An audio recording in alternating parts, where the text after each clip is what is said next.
उत्तराखंड की समृद्ध लोक परंपराएं यहाँ की लोक संस्कृति की रीढ़ की हड्डी है। यहाँ समय समय पर देवी व देवताओं के लोक नृत्य, देव यात्राएं व धार्मिक अनुष्ठानों को आयोजित करने की परंपरा सदियों पुरानी है। इन्हीं खास लोक परंपराओं में से एक विकासखंड नारायण बगड़ के दुरुस्त गांव भारकोटवार भंगोटा में हर तीसरे साल में आयोजित होने वाला मां शैलपुत्री नंदा देवी भारकोटवार कैथिक है।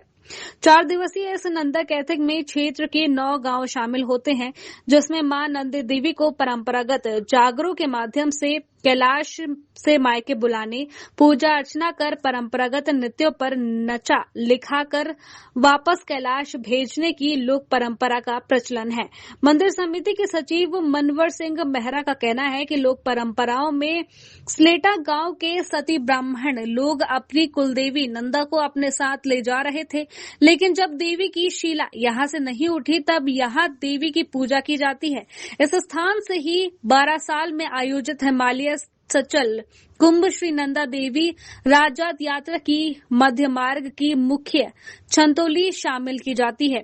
भारकोटवार कैथिक में यहाँ के जनप्रतिनिधियों व सभी 9 गांव के ग्रामीणों का भरपूर सहयोग देखने को मिलता है। कनिष्ठ प्रमुख भूपेंद्र सिंह का कहना है कि भारकोटवार कैथिक प्राकृतिक व मनुष्य का संगम है, जिसमें यहाँ के लोगों का तन मन धन से सहयोग रहता है। मां नंदा देवी के इस खास कौथिक से जुड़े नृत्य, बुडेरा नृत्य, हाथी नृत्य व कृष्ण लीला श्रद्धाओं की आकर्षक का केंद्र रही है।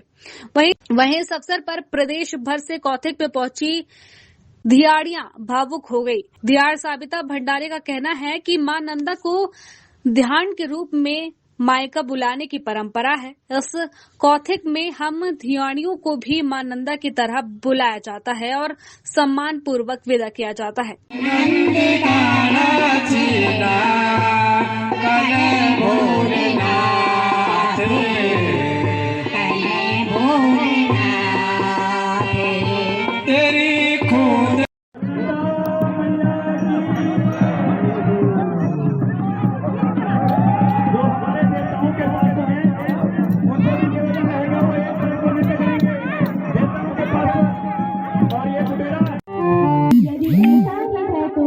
आप अपने जल्दी ही कैलाश को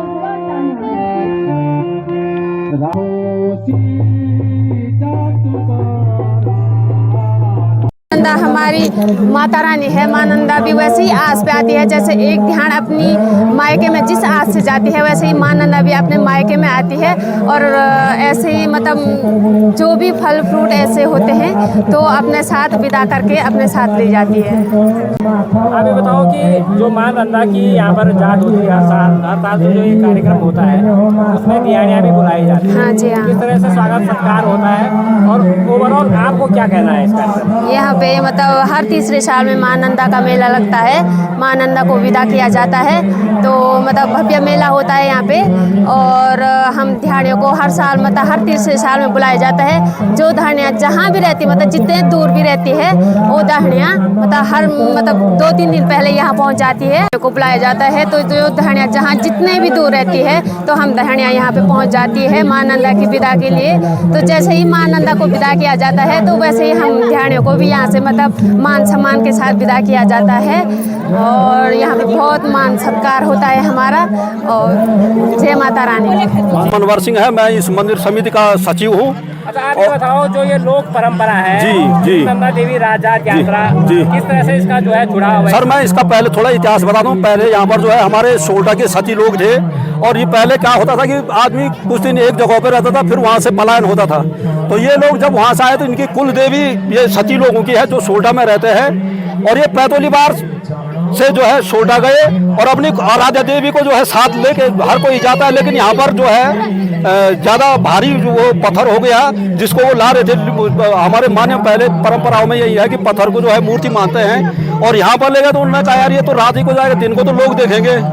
और फिर उस दिन यहाँ पर विश्राम रात, दूसरे दिन जैसे ही रात को यहाँ पर से लेना है मां नंदा का उन्होंने उठा नहीं पाए और तब से जो है नित्य यहाँ पर जो है मां नंदा का वास है। हमारे यहाँ पर 9 गाँव सम्मिलित हैं, अभी भी जो है सम्मिलित हैं और मध्य मार्ग की छंतोली राजात की जाति है, वो हमारे यहाँ से नंदा देवी के यहाँ से इस मठ से उठती है। और यहाँ से जैसे ही वो यहाँ से जाएगी तो रेस हमारा भूमिपाल देवता की छंतोली है, वहाँ से चोपता होते हुए जो चोपता में जो है गोरजा माई की छंतोली है, वहाँ से हमारी जो है रुपया दानू पैतोली में हमारा रात्रि विश्राम रहता है, और वहाँ पर जो है हमारी छंतोली रात को रहती है। फिर वहाँ से आगे हम चामे होते हुए और जो है ब्रह्मताल, हमारा जो मध्य मार्ग है ब्रह्मताल है, ब्रह्मताल से फिर हमारी छंतोलियाँ उठती है सवेरे, और सीधे हम जो है ब्रह्मताल से वहाँ वाण में जो है मां नंदा के साथ सम्मिलित होते हैं। और दूसरा ये है कि हमारे जो यहाँ पर जो मध्य मार्ग की देवियाँ हैं, इनके लिए वहाँ पर टैक्स नहीं होता है, क्योंकि इन्होंने पौराणिक कथा है कि इस मां नंदा के साथ जो है हमारा भूमिपाल रेंस का जो है साथ जो है रहा, और उन्होंने जहाँ पर माँ को थकावट लगी या जहाँ पर उनकी घाघरी जो है पहले पहनते थे बच्चे लोग, घाघरी ली तो उन्होंने वो छुड़ा के और उनको जो है जोरा गली पार करवाया। इसलिए यहाँ की परंपरा ये है कि वाण में जो है हम लोगों को कोई भी किस्म का टैक्स नहीं देना होता है, ये हमारी यहाँ की परंपरा है। परंपरागत कौथिक है, हाँ जी, हाँ क्या जी। परंपरा है इसकी, और इसको जो है लोक जो परंपरा है उसमें किस तरह से मनाया जाता है?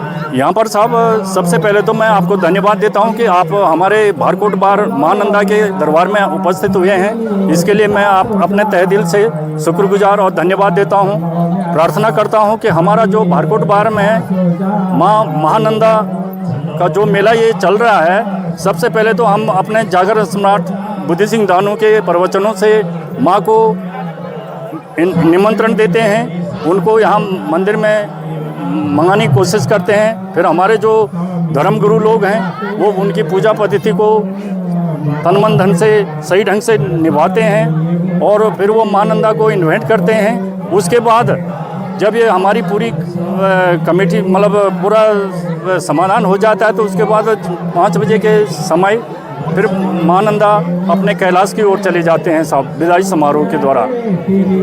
सर ये तो अत्यंत प्राचीन और ऐतिहासिक हमारा कौथिक है। मां नंदा जैसे कि पहाड़ों में एक देवी से बढ़कर बहुत कुछ है, हमारे लिए सब कुछ है। मां नंदा हमारे लिए केवल एक भगवान नहीं है, हमारे लिए हमारे गांवों के नाम, हमारे शहरों के नाम, हमारे नदियों के नाम, हमारे पर्वतों के नाम मां नंदा के नाम पे। इस परंपरा को ही हम आगे बढ़ाते हुए जो हमारे पौराणिक काल से जैसे थौ म्याऊ वाले कौथिक चल रहे हैं, उन्हें हमने अभी तक संजो के रखा हुआ है। ये बड़े हर्ष का विषय है। भारकोट नंदा इनमें से एक है।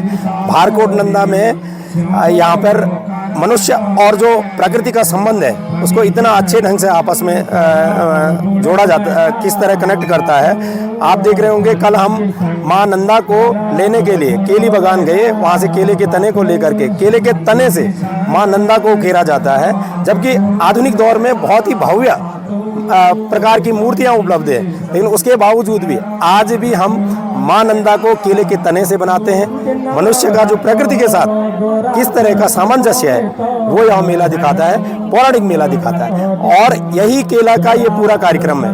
मां नंदा कल यहाँ पे केला बागान गए, केली बागान से केले को के तने को लेकर आए, उससे मां नंदा की आकृति उखेरी गई, उनका मुखार बनाया गया और मां नंदा को आज यहाँ बुलाया गया है।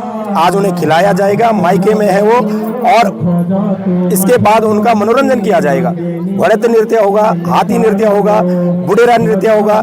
लास्ट में माँ सबको दर्शन देने के लिए हाथी पे विराजमान होकर के नगर भ्रमण करेगी यहाँ पे, और आखिरी में मां नंदा अब कैलाश को विदाई होगी। तो पूरा ही कार्यक्रम जो है वो प्रकृति और मानव के आपसी तालमेल पे आधारित है। खबर भारतवर्ष के लिए चमोली उत्तराखंड से सुरेंद्र नेत्रा की रिपोर्ट। अपने शहर अपने प्रदेश की ताज़ा खबरों के लिए लाइक करें, शेयर करें, सब्सक्राइब करें और हाँ, बेल आइकन दबाना ना भूलें, क्योंकि खबर हमारी, फैसला जनतंत्र का।